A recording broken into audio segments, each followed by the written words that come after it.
Triton, populated with over 1,000 people, was a calm and solid town with happy people and kids playing outside. Triton was a town with little crime and no strangers. There was no worry anywhere and everything seemed great until one fatal day. The town was shaken by a series of grisly murders.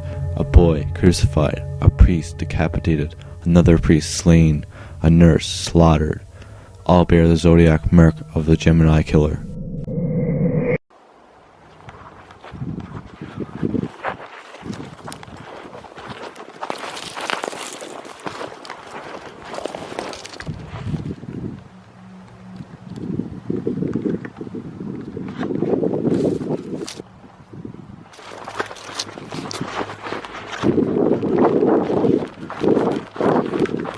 After seeing this video, I set out to find the whole story of the Gemini killer, and I thought I'd start here with the person who took the video. I was walking home and I heard something, so I went out and pulled out my camera to record.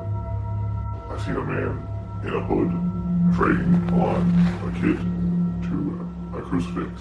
I between me and turned around and looked at me and I got scared, so I ran. I just ran. I wish I could have done something. After the incident, the police must have found the boy, and Lieutenant Kinderman went on scene and he started investigating it. After this person told me that Lieutenant Kinderman was the one who investigated the murders, I went and looked for him. I got a call that a boy was decapitated and was also crucified and went through torture. I quickly went on scene, and what I seen was horrifying. I hadn't seen something like this in years. I had my suspicions of who it was, but it couldn't be possible. I got a call that a boy was decapitated and I went to examine the body. The boy was injected with a chemical that kept him conscious throughout the torture he went through. He was still alive minutes after he was decapitated, so he still felt the pain. A day later, a priest died in church. He was in the confessionals and he was decapitated just like the boy. The look on the priest's face was horrifying. We pulled in 3 suspects from the other boxes in the confessionals next to the priest. I did absolutely nothing and I felt bad, so I went to church to say sorry for my sins. I just felt like I did something wrong. One of them claimed they heard the slide in the priest's box close harder than usual, and it made a loud slam. I went to the confessionals and I waited in one of the rooms and I was waiting for a long time, and all of a sudden I heard a loud bang. The slide banged louder than normal. I continued waiting, thinking nothing of it, and then I heard a loud scream. I went and checked what it was, and the priest was dead. He was decapitated. I was pulled out for questioning and still didn't confess. I thought I would get in trouble. I made my own slide door to see how loud it could actually be when it's slamming. I concluded that it would take an unusually powerful force to actually slam the door that loud. This has been 2 murders in 2 days. Something's wrong.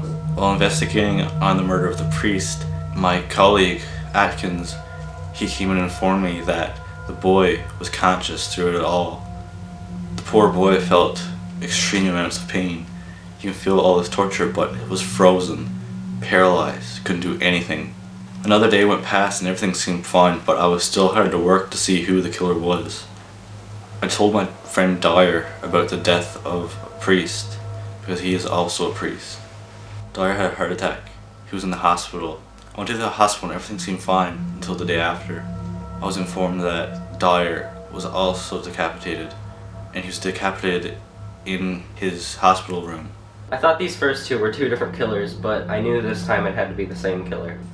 The only difference with this death is that all the blood in Dyer's body was taken out and put into cups. I couldn't believe what I was seeing. How could anybody take all of blood out of a single human and just put them in cups without a single smear or smudge anywhere? After Dyer's death, I realized something. On his right hand, his index finger was severed, and on his left hand, he had the sign of the Gemini carved into his palm. Just like all of the other victims, they had the exact same things on both hands. The last time I seen this is from the Gemini killer, but we killed him 15 years ago, so it doesn't make sense. After my friend's death, I was even more determined to find out who the killer was, so I got Atkins to show me around. Atkins brought me down to the insane part of the hospital. I was walking by and nobody seemed like a possibility of the killer. I walked by one room, I looked in, and it shocked me. There was a man in here. He looked exactly like my best friend Damien, who died years ago by killing himself. He jumped down a flight of stairs, and he didn't survive, and I watched it happen. It didn't make any sense how my best friend, who died 15 years ago, was in this room. I had to go check it out. I went to the room, and he was just sitting there. I went in and I sat down and I asked who he was and why exactly did he look like my best friend. He wouldn't respond. All he talked about was just these random things that didn't make any sense. He started acting more strange. He got angry. He started getting crazy, and I didn't understand it. At one point, he even sang like a little girl. He started getting more and more angry the more and more questions I asked, and I didn't understand.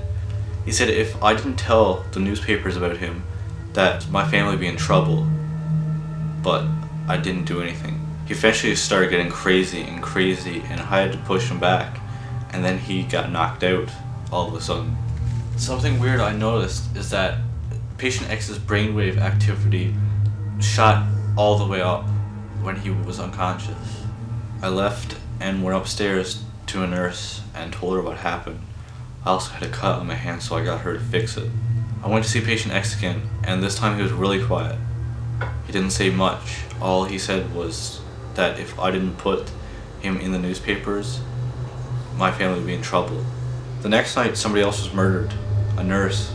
Next, the nurse was decapitated, and this time I knew it couldn't have been a normal killer. It had to be something supernatural. She was also decapitated, just like the rest. She died just like the rest, had the exact same things happen to her, and so this time I knew who the only person it could have been.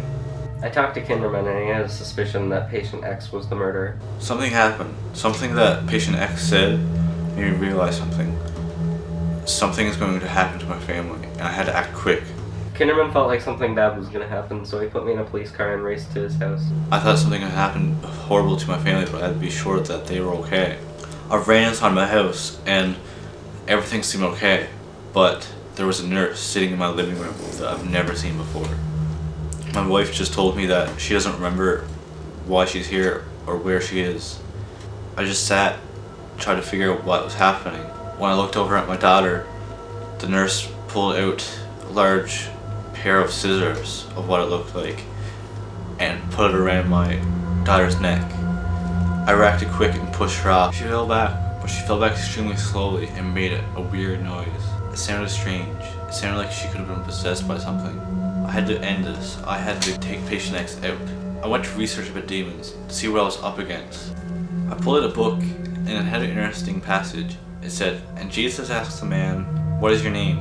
The man replied, 'We are legion, for we are many.'" Something about that seemed strange, but it made sense. I went back to the hospital and went back to a cell with Patient X. I looked across from me, and there was a priest there. It looked like his skin was melted or tore apart. It was horrifying. I looked over at Patient X, and he was just laughing.